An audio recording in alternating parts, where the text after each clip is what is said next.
দর্শক, প্রধানমন্ত্রীর সফর সম্পর্কে জানাতে বেইজিং থেকে যুক্ত হচ্ছেন আমাদের সহকর্মী মাইদুর রহমান রুবেল। আমরা সরাসরি যুক্ত হচ্ছি তার সাথে।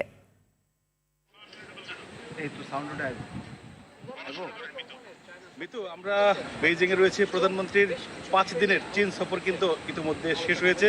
তিনি রয়েছেন বিমানবন্দরের পথে। কিছুক্ষণের মধ্যে তিনি ঢাকার উদ্দেশ্যে রওনা দেবেন। আমরা যদি বলি যে কিছুক্ষণ আগে প্রধানমন্ত্রীর প্রেস উইং এর পক্ষ থেকে কিন্তু একটি সংবাদ সম্মেলন করা হয়েছে, যেখানে সংবাদ সম্মেলনে প্রধানমন্ত্রীর কার্যালয়ের মুখপাত্র ডক্টর মাহাদি আমিন এবং প্রধানমন্ত্রীর আন্তর্জাতিক উপদেষ্টা, পররাষ্ট্র উপদেষ্টা হুমায়ুন কবির কিন্তু সংবাদ সম্মেলনটি করেছেন। তারা যেটি বলেছেন যে তারা এই চীন সফরে 17টি সমঝোতা স্মারক স্বাক্ষর হয়েছে। তার মধ্যে বেশ গুরুত্বপূর্ণ বেশ কিছু সমঝোতা স্মারক স্বাক্ষর হয়েছে। এর মধ্যে সবচেয়ে গুরুত্বপূর্ণ যে বিষয়টি এখানে দেখা গেছে যে মিয়ানমারের উপর দিয়ে একটি বাণিজ্যিক করিডোর করতে চায় চীন।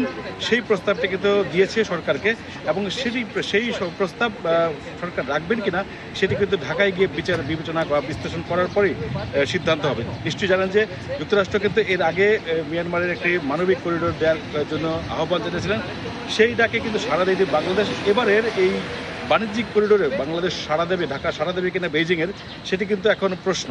এখন এই বিষয়টি হয়তো ঢাকায় গেলে বোঝা যাবে। কিন্তু আরও যে বেশ কিছু বিষয়গুলি নিয়ে এখানে আমরা যতটুকু জানিয়েছি, আজকে প্রধানমন্ত্রীর শেষ দিনেও ব্যস্ত সময় পার করেছেন। সকালে তিনি চায়না পিপলস কমিউনিস্ট পার্টির একটি স্ট্যান্ডিং কমিটির বৈঠকে কিন্তু যোগ দিয়েছিলেন, এবং তারপরেই চীনের প্রেসিডেন্ট শি জিনপিং এর সাথে বৈঠক করেছেন প্রধানমন্ত্রী তারেক রহমান। তারপর চীনের কমিউনিস্ট পার্টির মিউজিয়াম পরিদর্শন করেছিলেন তারেক রহমান। তবে এই সফর কতটা সফল হবে সেটি কিন্তু এখন দেখার বিষয়। যদিও প্রধানমন্ত্রীর প্রেস উইং এর পক্ষ থেকে জানিয়েছেন তাদের এই সফর, চীনের এই সফর, চীন সফর বেশ ফলপ্রসূ হয়েছে বলে জানিয়েছেন তারা। মিতু,